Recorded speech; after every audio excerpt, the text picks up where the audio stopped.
Hello everyone, in this video we'll explore leadership styles vary between Peru and Canada, analyzing differences in their business, ethics, and modern organizations.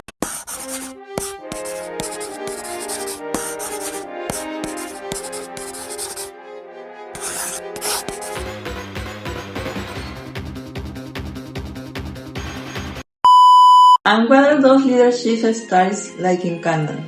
First, Canada has a high charismatic and value leadership. They're expected to lead with integrity, performance, clear vision, and trust. For example, Prime Minister Justin Trudeau promotes to show that inclusive diversity is a strength and a force that can vanquish intolerance, radicalism, and hate. Second, team-oriented leadership is important for Canadians. So in this case, organizations prioritize cooperation and leaders involve their followers in the decision-making process. Third, Canadian companies use participative leadership where employees are encouraged to give their own opinions and contribute to the decisions. Fourth, human-oriented leadership is presenting policies to support well-being by inclusive policies, for example, the mental health programs. Canada follows the same global trends like other countries. On the other hand, Canada aligns with global leadership styles like inclusive leadership because it's a global leader that often promotes diversity, inclusion, and adapting their frameworks. Furthermore, they present a sustainable leadership and are influenced by environmental, social, and governance. Lastly, Canadian leadership continually adopts many digital tools like promoting by remote collaboration and agile decision-making. Wait, I have a question. What's the difference in business ethics between Peru and Canada? Ethics in Canada focus on strong transparency and fairness, backed by well-established laws and regulations that promote corporate social responsibility. This creates a business environment where ethical behavior is expected and enforced, helping build trust between companies, employees, and customers. In contrast, Peru faces significant challenges with corruption and weaker enforcement of ethical standards, which can undermine trust and fairness in business practice. Now let's discuss international stakeholders. Hi, I'm Barbara from Canada, and here leadership is usually cooperative, since many people work in hybrid settings, part in the office and part from home.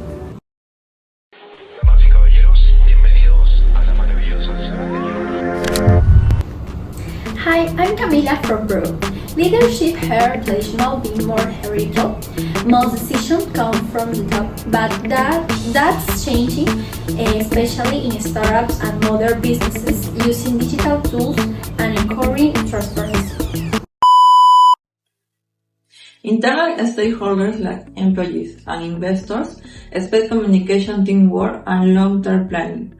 For example, Canadian investors care about sustainability, not just profits.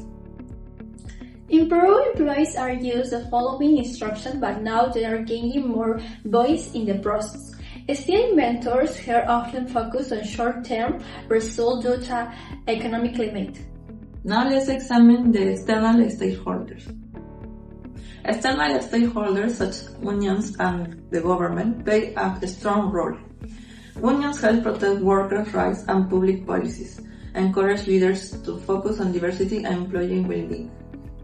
In Peru, unions don't have as much influence, so leadership can be more top-down, but many companies are improving, especially those working with international partners or local communities through CSR.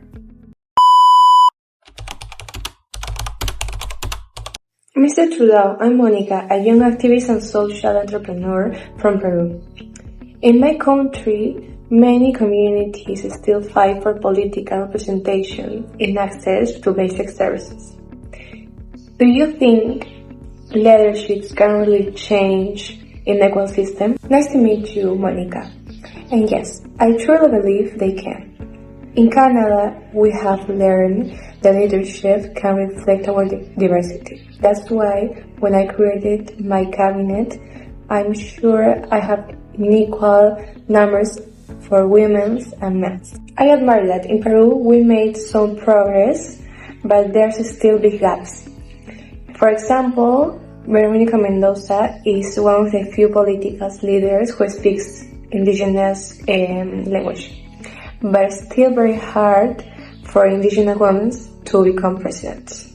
However, it's still very centralized in Lima, and many voices are left out. We face similar issues in Canada. That's why we named Mary Simons as the first indigenous governor-general. Her leadership doesn't just represent her people, it helps change the national story. Exactly, when we work with women in rural areas, we see how small opportunities can change their life in their whole communities. But often, policies don't reflect the reality. How do you include these voices in your system? We have consultation system, but we're still learning. The key is still listening with humility. We also need policies that promote real equality. Thank you, Prime Minister. I believe the new generations in Latin America are committed to more inclusive leadership. Even though we face inequality, we also have rich culture that can be a powerful tool for change. I agree, Monica. Diversity shouldn't be seen like a challenge. It's a comparative and moral advantage. Leaders like you are shaping the future. Peru and Canada have a lot to learn from each other.